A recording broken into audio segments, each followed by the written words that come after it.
Au nom du Père et du Fils et du Saint-Esprit. Amen. La grâce de Jésus-Christ notre Seigneur, l'amour de Dieu le Père et la communion de l'Esprit Saint soient toujours avec vous et avec votre esprit. Chers frères et sœurs, nous venons à vous. Nous venons dans votre salon, dans votre maison, pour nous mettre ensemble en communion et prier le Seigneur. C'est le premier dimanche de l'Avent. La lumière du Seigneur veut venir jusqu'à nous. Entrons dans cette célébration en reconnaissant que nous sommes pécheurs et en priant ainsi, nous allons allumer la flamme de vie, la couronne de l'espoir. Nous l'allumerons ensemble, qu'elle brille en nos cœurs jusqu'à ce que viendra le Seigneur.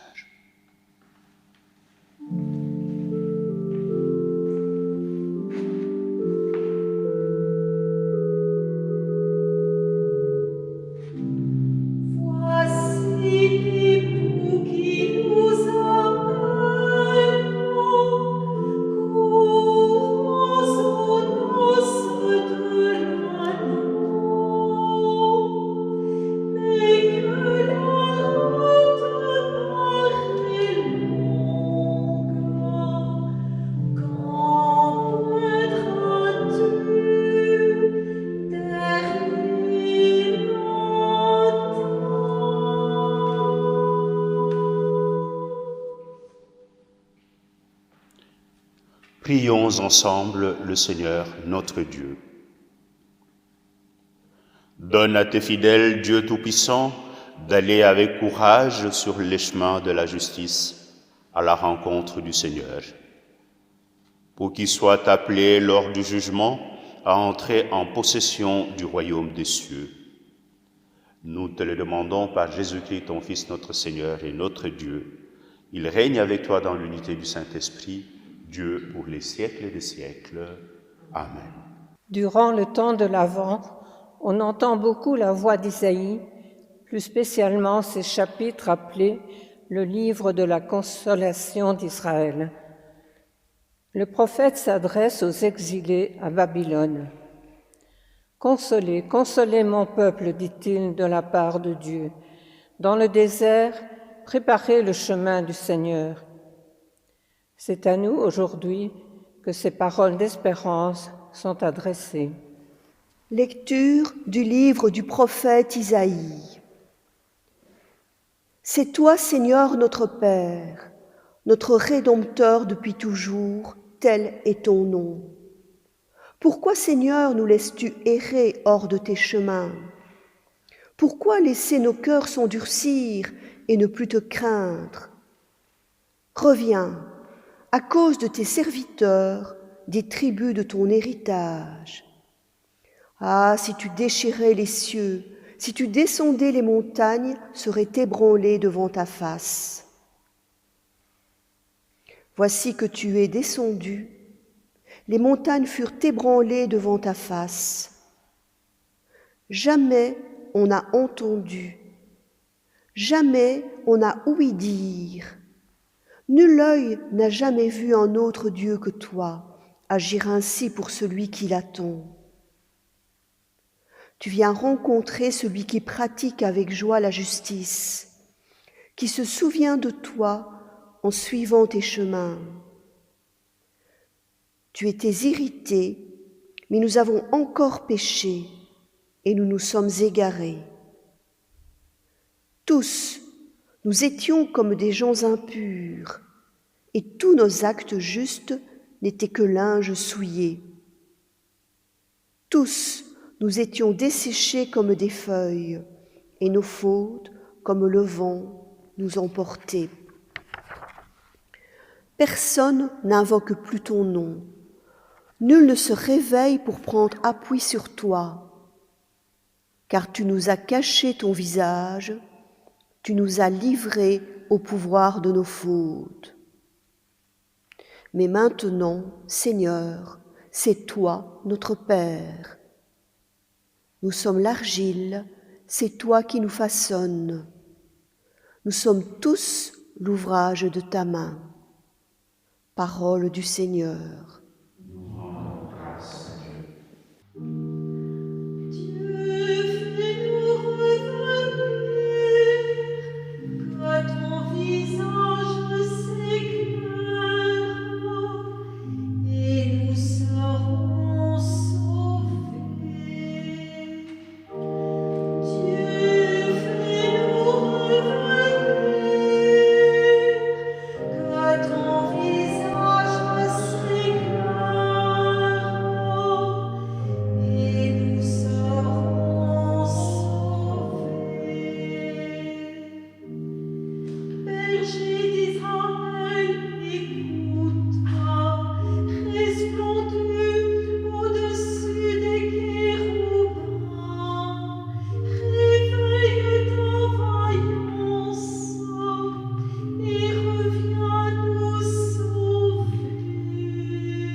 En ce premier dimanche de l'Avent, nous commençons l'Évangile selon saint Marc que nous lirons durant toute une année. Il s'ouvre ainsi. Commencement de l'Évangile de Jésus-Christ, Fils de Dieu. Nous sommes conduits à la découverte de Jésus. Jésus, Christ ou Messie, comme Pierre le déclarera. Jésus, Fils de Dieu, reconnu par un centurion romain alors qu'il vient de mourir crucifié. Vraiment, cet homme était Fils de Dieu. À nous maintenant d'aller à la découverte de Jésus.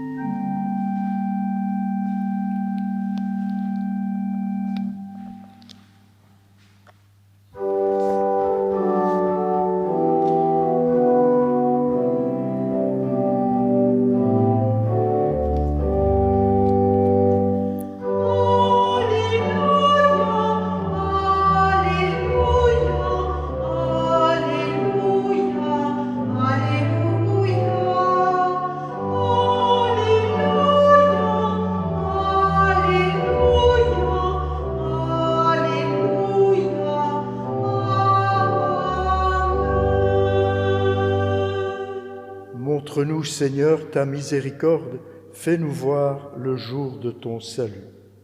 Alléluia, Alléluia, Alléluia.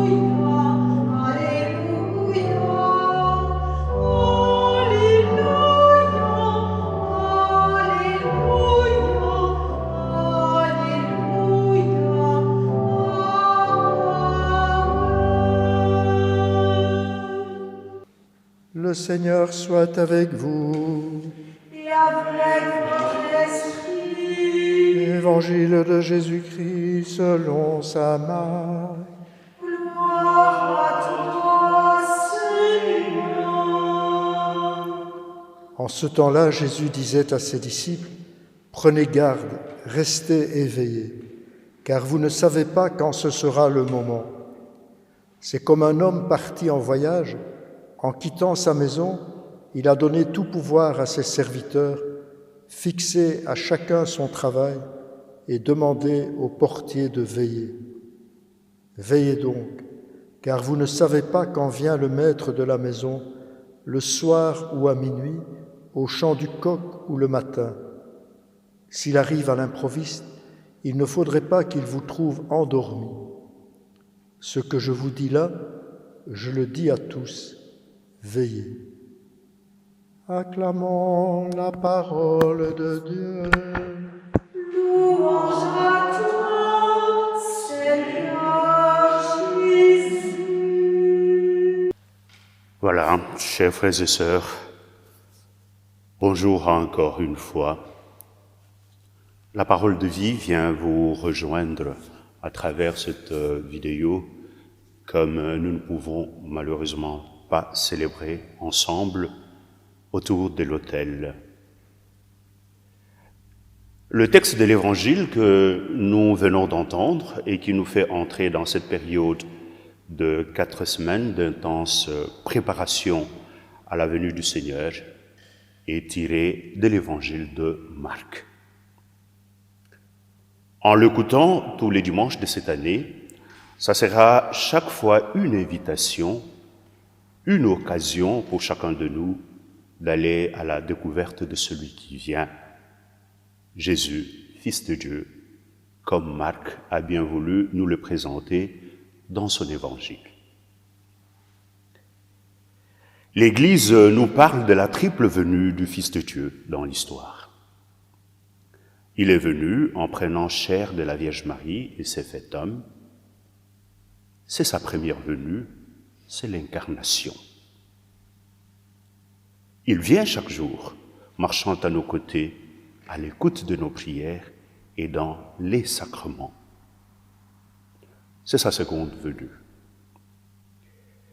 Il reviendra enfin dans la gloire à la fin de temps. Là, il se présentera à nous. Nous le verrons tel qu'il est. Quel est alors le sens de l'Avent, puisque le Seigneur est déjà venu? Nous le savons, l'homme est un être de désir. Il attend toujours quelque chose. Il cherche le bonheur. Il aspire à beaucoup de choses. De même, nous le savons, l'humanité attend aussi des choses. Et en ce temps particulier que nous vivons, nous le savons, nous l'expérimentons, secoué par le Covid-19, le monde, ce petit village qu'a créé la technique, attend quelque chose. Nous entendons ces derniers temps et tout le temps parler du vaccin contre cette pandémie qui arrive. Mais pour nous, en entrant dans l'Avent, le disciple du Christ n'attend pas quelque chose. Il attend un homme, l'homme, le Fils de Dieu. L'Avent, c'est ce temps favorable où le disciple du Christ est appelé à réaliser qu'il existe dans sa vie des recoins obscurs qui n'ont pas encore été pleinement visités par la venue du Fils de Dieu. Veillez donc, nous dit le Seigneur dans l'évangile de ces jours, car vous ne savez pas quand le maître de la maison reviendra, le soir ou à minuit, au chant du coq ou le matin. Ah oui, il s'agit donc pour chacun de nous d'ouvrir l'œil. C'est le sens vrai du mot veiller, ouvrir l'œil, discerner et nommer ces nuits de notre vie auxquelles le Seigneur voudrait bien s'inviter pour nous apporter la lumière de sa présence. Chers frères et sœurs, nous le voyons, nous le savons. En ce temps de pandémie, En ce temps où nous sommes confinés à la maison, il y a beaucoup de ce nuit en nous et autour de nous. Ah oui. Par exemple, la nuit de qui se sent seul, rejeté, abandonné.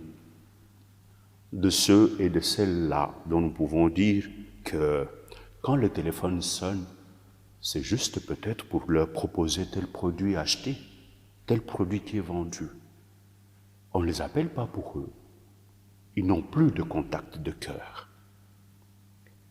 Il y a la nuit de qui a perdu un proche et n'arrive pas à vivre, à faire le deuil. Que c'est dur. Il y a la nuit de celui qui se sent trahi dans son affection, dans son amour. Il y a des tas de nuits. Et disons-le aussi, la nuit de qui est malade, malade de Covid, malade tout simplement, et sent et voit venir la fin. Ce sont ces nuits-là. Et chacun de nous peut les nommer tels qu'il les vit. C'est dans ces nuits-là que Dieu vient nous visiter. L'avant, c'est ce temps-là. Et en ce temps particulier que nous vivons, viens, Seigneur, éclairer nos nuits. Maranatha. Loué soit Jésus-Christ, au nom du Père et du Fils et du Saint-Esprit. Amen.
Nous voilà invités à être des veilleurs, pas des veilleurs solitaires, des veilleurs solidaires, dans nos familles, nos quartiers, là où nous travaillons, tenir allumée la lampe de l'espérance. Pour que l'attente et l'espérance de la venue du Seigneur transpirent et se communiquent dans nos gestes les plus quotidiens, prions.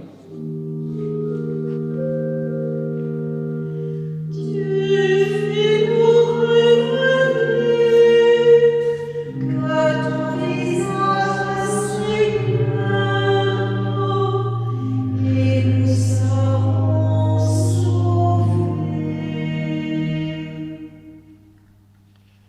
François d'Assise nous devance sur le chemin de rencontre qui ouvre de nouveaux horizons. C'est en particulier sa rencontre bouleversante, subversive, inouïe du lépreux, de l'homme déjà considéré comme mort. Pour que, tels que nous sommes, avec même nos faiblesses, nous nous laissions approcher et toucher par celui qui vient, qu'il nous étreigne et nous relève. Prions. Dieu fait-nous revenir, que ton visage s'éclaire, et nous serons sauvés. Durant ce temps de l'Avent, l'action Vivre ensemble nous rappelle que la pauvreté existe chez nous et s'est déjà même aggravée du fait de la pandémie. On nous invite ainsi à soutenir les initiatives qui luttent contre cette pauvreté. Pour qu'une distribution plus juste de ce qu'il faut pour bien vivre contribue à la dignité humaine de tous. Prions. Dieu fait-nous revenir, que ton visage s'éclaire, et nous serons sauvés. Nous avons écouté la parole de vie. Maintenant, de notre maison, de là où nous sommes, unissons nos cœurs. Et prions ensemble comme Jésus nous a dit de le faire.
Avant de conclure cette célébration de la parole, écoutons comme une prière ce mot qui décrit si bien les attentes du peuple de Dieu dans la nuit, en exil. Des paroles qui font écho à la première lecture que nous avons entendue, tirée du livre d'Isaïe. Le peuple de Dieu dans sa nuit, dans la souffrance, dans l'inconnu, qui se sentait, se croyait abandonné de Dieu.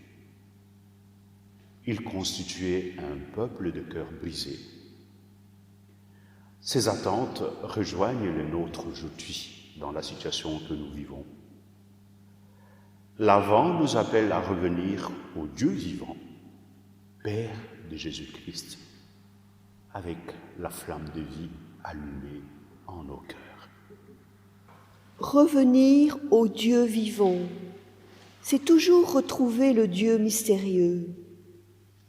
En dépit des ruines accumulées sur son peuple, Yahvé règne. Mais de ce règne, aucune trace, aucun signe. La nuit est totale.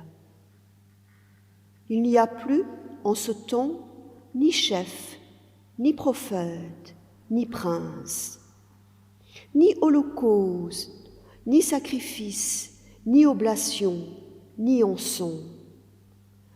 ni lieu où t'offrir les prémices et trouver grâce auprès de toi. Alors, dans la nuit, s'élève le chant du pauvre, qu'au moins une âme brisée et un esprit humilié soient agréés de toi. Que tel soit notre sacrifice aujourd'hui devant toi. Tu ne veux pas des sacrifices que j'offrirai? Tu n'accepterais pas d'holocauste? Mon sacrifice, c'est un cœur brisé. Du cœur brisé, broyé, ô mon Dieu, tu n'as pas de mépris. Au cœur de cette prière, une certitude germe, une lumière filtre. Et c'est beaucoup plus qu'une simple certitude ou un trait de lumière. C'est une rencontre inouïe. Le Dieu qui est au-dessus de toute chose, qui n'est lié à rien, ni au temple, ni à Jérusalem, ni à la terre, ni à aucune institution. Voici qu'il se révèle proche du cœur brisé, mystérieusement présent à lui.